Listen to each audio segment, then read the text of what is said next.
How to overcome job interview anxiety. I've got 5 powerful hacks for you today.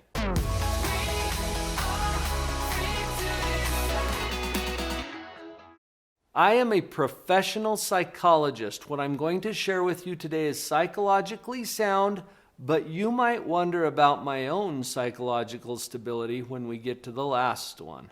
Hack number 1, and this doesn't even have anything to do with a job interview. Understand anxiety, what it is, how it works, what causes it, what's my mind doing that is perpetuating this feeling of being nervous or anxious. Anxiety has 2 basic components. There's the brain component and there's the mind component. Now, the brain is an organ in your body and it's designed to take care of you.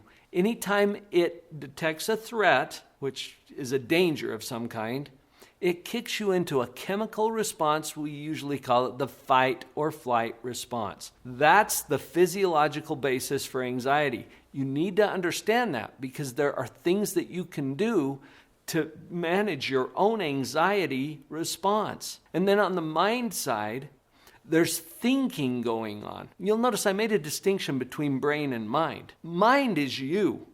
It's the observer, it's the agent, it's the thinker and the decider inside of there. Now you have a brain, but you're not your body.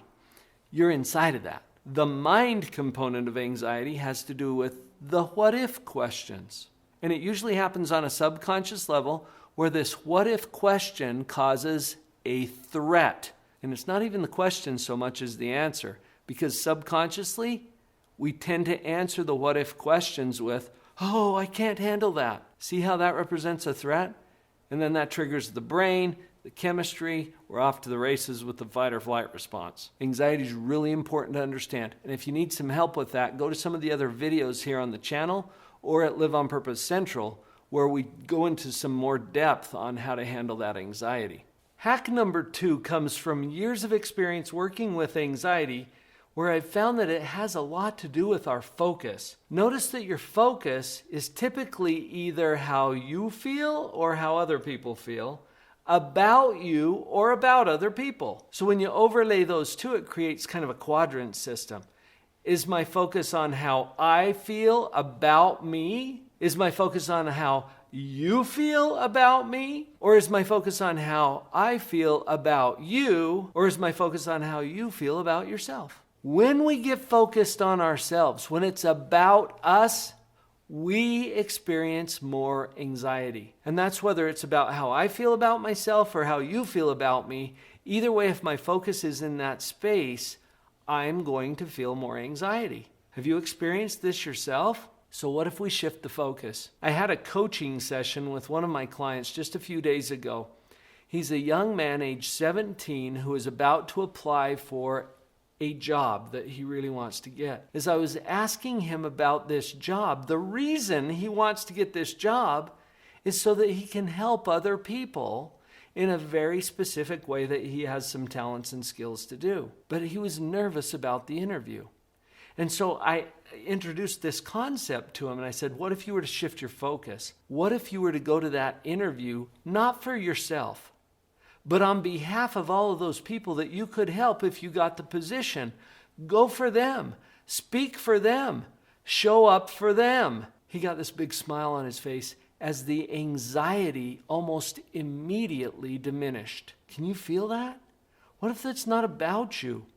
What if you're showing up to that interview on behalf of someone else? You're going to feel less anxiety. Focusing on ourselves causes anxiety. Get the focus off of you, you're going to feel less anxiety. Hack number 3, prepare well. Preparation diminishes fear more than anything I know. In fact, my friend Dan Clark says this. He is a professional speaker, Hall of Fame, one of the most inspiring men that I know. And he said, people don't actually fear speaking. You might not fully agree with that, but listen to the rest of it. He says they fear not speaking well. And that's the same thing with the interview. You don't fear the interview, you fear bombing the interview. So practice. Do a few live runs. Most of the time you can anticipate what some of the questions will be. Why should we hire you?